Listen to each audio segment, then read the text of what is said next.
सलाम दोस्तों, सबको जय मसीह की एक और बार स्पिरिचुअल मॉर्सल्स में मैं आपका स्वागत करना चाहती हूँ।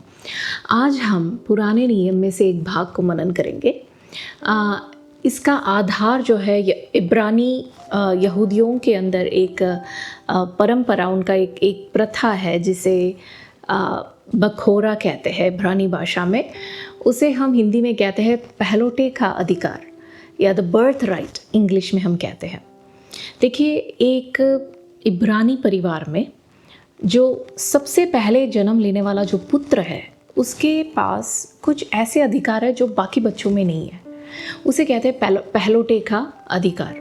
इस अधिकार के आधार पर इसके बखोरा, जिसे इब्रानी भाषा में कहते हैं, उसके आधार पर इस पुत्र को, जो सबसे पहले जिसने इस परिवार में जन्म लिया है, उसे पिता के हर संपत्ति के ऊपर, पिता के हर तरह के अधिकार के ऊपर इसका हक है। तो उस घर का जो पिता है वो क्या करता है, ये सारा चीज़ इस पहले बच्चे को देता है और बाकी के बच्चों को जो पिता के जो संपत्ति जो मिलता है उसका 2 गुना इस पहलोटे को मिलता है। ये है पहलोटे का अधिकार। लेकिन बाइबल में पुराने नियम में एक घटना होता है जहाँ पे जो छोटा बेटा है घर का, वो बड़े बेटे का अधिकार को कपटता के साथ छीन लेता है और उसके पापा के पास जाकर कपटता के साथ पहलोटे का अधिकार का सारा जो आशीष है वो पाता है। हमें से अधिक लोग इस कहानी को जानते हैं, याकूब और एसाव की कहानी। इनका जो पिता इसहाक है, बुढ़ापे के कारण वो अंधा हो जाता है और मरने से पहले इसहाक के अंदर एक इच्छा ऐसे है कि चलो मेरा समय आ गया तो मरने से पहले मैं मेरे बड़े बेटा एसाव को पहलोटे के अधिकार के अनुसार मैं उसे आशीषित करने वाला हूँ। तो वो अपने बेटा पहलोटा जो एसाव है उसको बुलाता है, उसे कहता है कि मैं तुझे आशीषित करने का मेरा प्लान है, तो ऐसे ऐसे कर करके कुछ काम करने को उसे कहता है, कुछ खाना पका के उसके पास ले जाने को। तो जैसे ही एसाव वो करने के लिए निकलता है, याकूब क्या करता है, एसाव के कपड़े पहनकर, बड़े भाई के कपड़े को पहनकर वो पापा के पास जाता है। अपने मम्मी की मदद से कुछ खाना वो जैसे पापा चाहता है वैसे बनाकर वो ले जाता है और पापा से कहता है, पापा मैं आ गया, अब आप मुझे आशीष दीजिए।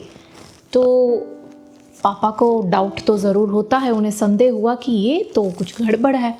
वो कहते हैं, आवाज़ तो छोटे बेटे का है, याकूब का है।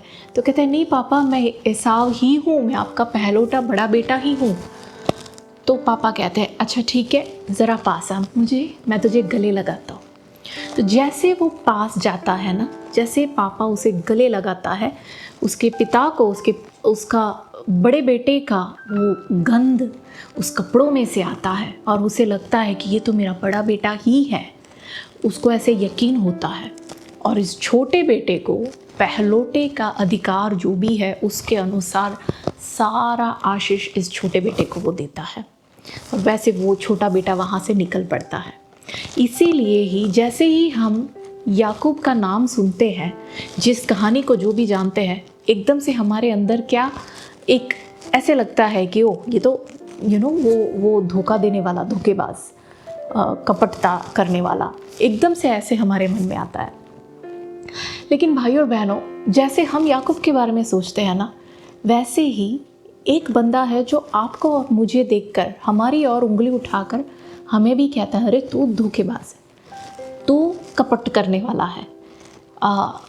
हर तरह की हमारी कमी को हमें उठाकर दिखाता है कि तू पराजित है, तू तो झूठ बोलने वाला है, तू हमेशा गिरता रहता है।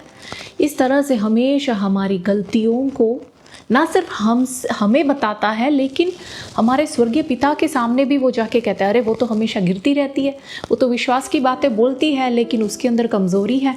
इस तरह से हमारी गलतियों को हमारे पिता के सामने हमेशा बताते रहने वाला एक बंदा है जिसे कहते हैं शैतान। इसके बारे में हम पढ़ते प्रकाशित वाक्य 12:10 में पढ़ते हैं कि ये हमारे बारे में पिता के सामने हमेशा हमें दोष ठहराने वाला, दोष लगाने वाला, वैसे लिखा है वहाँ पे। तो देखिए, जब ये इस प्रकार से हमारे सामने और हमारे मन में जब इसे विचार डालता है, अरे तू तो पराजित होती है, अरे तू क्या आराधना करेगी, अरे तू क्या परमेश्वर से प्रार्थना करेगा, तेरा प्रार्थना क्या परमेश्वर सुनेगा, तू तो पापी है, इस तरह से जब विचार हमारे अंदर डालेगा ना, तो आप इस बात को ध्यान दीजिए कि जब हम हमारे स्वर्गीय पिता के सामने, परमेश्वर के सामने खड़े होते हैं, सही बात है, हम सब याकूब के समान हैं, हम सब गिरे हुए हैं, हम सब के अंदर गलती है, लेकिन जब पिता के सामने हम खड़े होते हैं, हम याकूब के समान सिर्फ हमारे बड़े भाई के कपड़े ही नहीं पहने, हमने तो हमारे बड़े भाई को ही धारण किया हुआ है।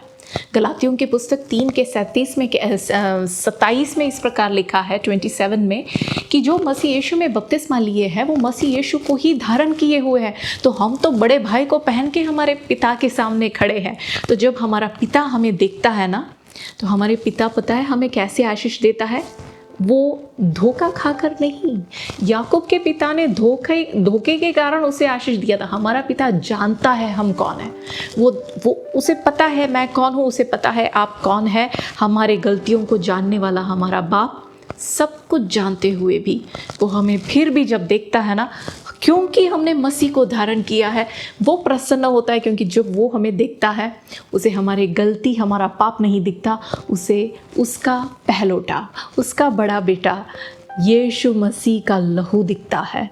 वो यीशु मसीह के धार्मिकता से उसने हमें ओढ़ दिया है। तो वो यीशु मसीह के धार्मिकता के कारण वो हमें गले लगाता है। जब वो हमें गले लगाता है तो उसको उस सुगंध आता है, उसका पहलौठा यीशु मसीह के धार्मिकता का स्मेल।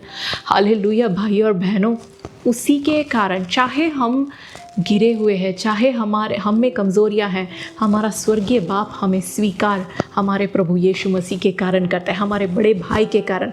क्योंकि उसने हमें इतना प्रेम किया कि उसका सारा पहलौठे का अधिकार उसने हमें भी दिया है। हालेलुया।